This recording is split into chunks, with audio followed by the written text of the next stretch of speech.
Hello there, lovely people, it's Alex from Nintendo Life here, and welcome back to Alex Asks. And last time, I asked you, lovely lot, how powerful do you think the Switch is gonna be? Well, it's just what a few of you had to say. Last Flick says stronger than the PS4 and, on the go, a little more powerful than the Wii U.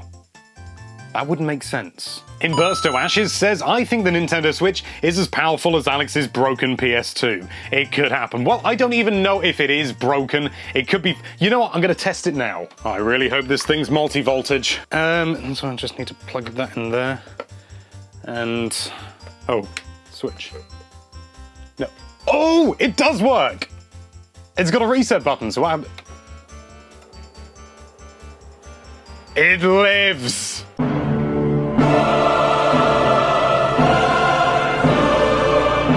Portal King says the Switch will only be powerful once you teach it the hidden move Strength. Then it will be powerful enough to break rocks. If I can just put my nerd hat on for a moment.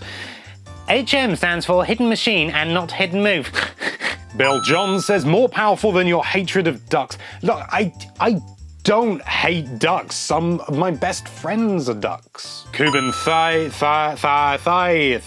My good friend Cuban says, honestly, if it's not 4K, then they wasting their time. The PS4 Pro is changing the game when it comes to 4K console gaming, and I can only believe that Microsoft are soon to follow. Come on, Nintendo, I love your games, but we need more. More pixels, apparently. I get where Cuban's coming from, but to be honest, I don't think that 4K gaming is going to kick off quite in the way that other people think it will, because, well, I mean, at the moment, most games aren't even 1080p, let alone 1080p 60 frames a second, unless you've got some sort of super beefy computer that's got 4 million teraflops of juice and 30 gigabytes of super RAM, or whatever you're calling it. In my opinion, a far more important thing is the quality of the games, not how many pixels it's outputting, how many frames, but just the quality of the games themselves. I mean, look at the NES Mini. There's a big nostalgia factor, I know, but the NES Mini, the resolution's so low on that thing, kind of. I mean, the games themselves are very low resolution, and yet that thing is selling like hotcakes. Hotcakes that are out of stock. Out of stock cakes. Brussels Sprouts Gaming says, I'm predicting the Switch will be in the Xbone power range. At least a 4-hour battery and only 720p, 30 frames a second in handheld mode. Virtual Console games will run in 60 frames a second, however. I do believe that the battery power is something that a lot of people are concerned about at the moment, and the idea of, a 4-hour battery life, that seems ridiculous compared to like the 3DS, where you can get about 10 out of it and things like that in previous consoles, except the original Game Boy, which really had a terrible battery life. Even worse was the Game Gear.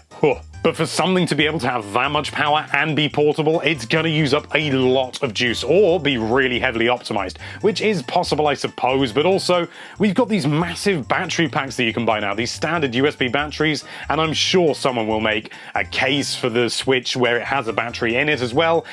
I think that's the thing that a lot of people are worrying about, but these days there are so many options, I don't think we need to worry, really. Maxus says, hard to say until we know what the NX actually is. Is it a handheld? Is it a console? We've got absolutely no way of telling. No way at all. We definitely don't know.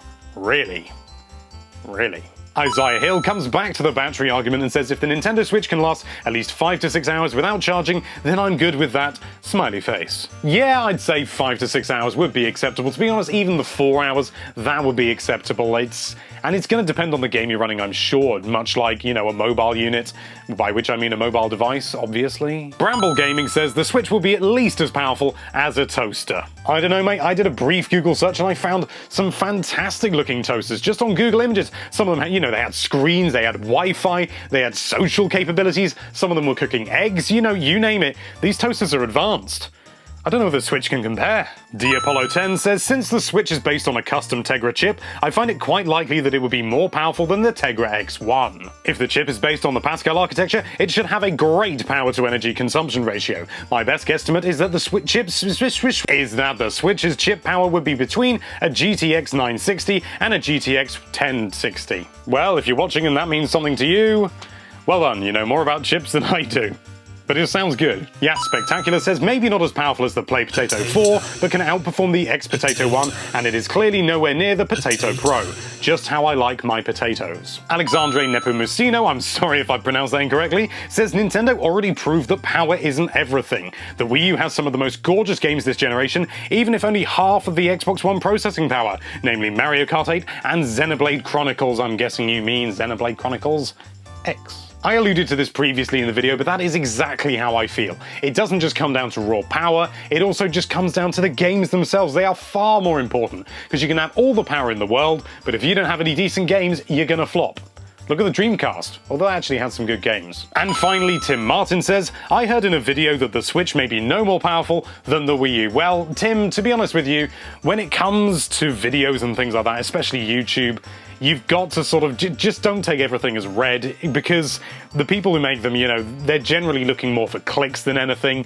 They are not that well informed. They have floppy hair, beards. They wear the same damn t-shirt every time they do a video. You know, just sort of don't believe everything you hear on YouTube. Massive thanks to everybody who left a comment. Unfortunately, I can't read all of your comments out because I am only Alex Only, the one and only. But you do have a chance to get one of your comments read out in the next episode. And so my question for you this week is, what do you want to see from this only slightly teased new Mario game for the Switch? Let us know down in the comments. You can talk about the features, the graphics. Do you want it to be more like Galaxy, more like Sunshine, more like Mario 64? Let yourselves run wild, and as I said previously, let us know down there in the comments.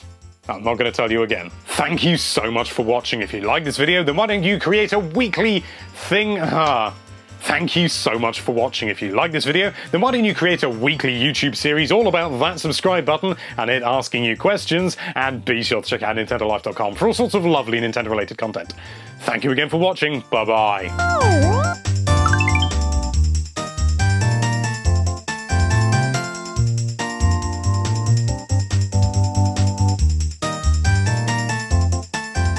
Maxes says, hard to know until we know what the NS... NS. That's actually what it is.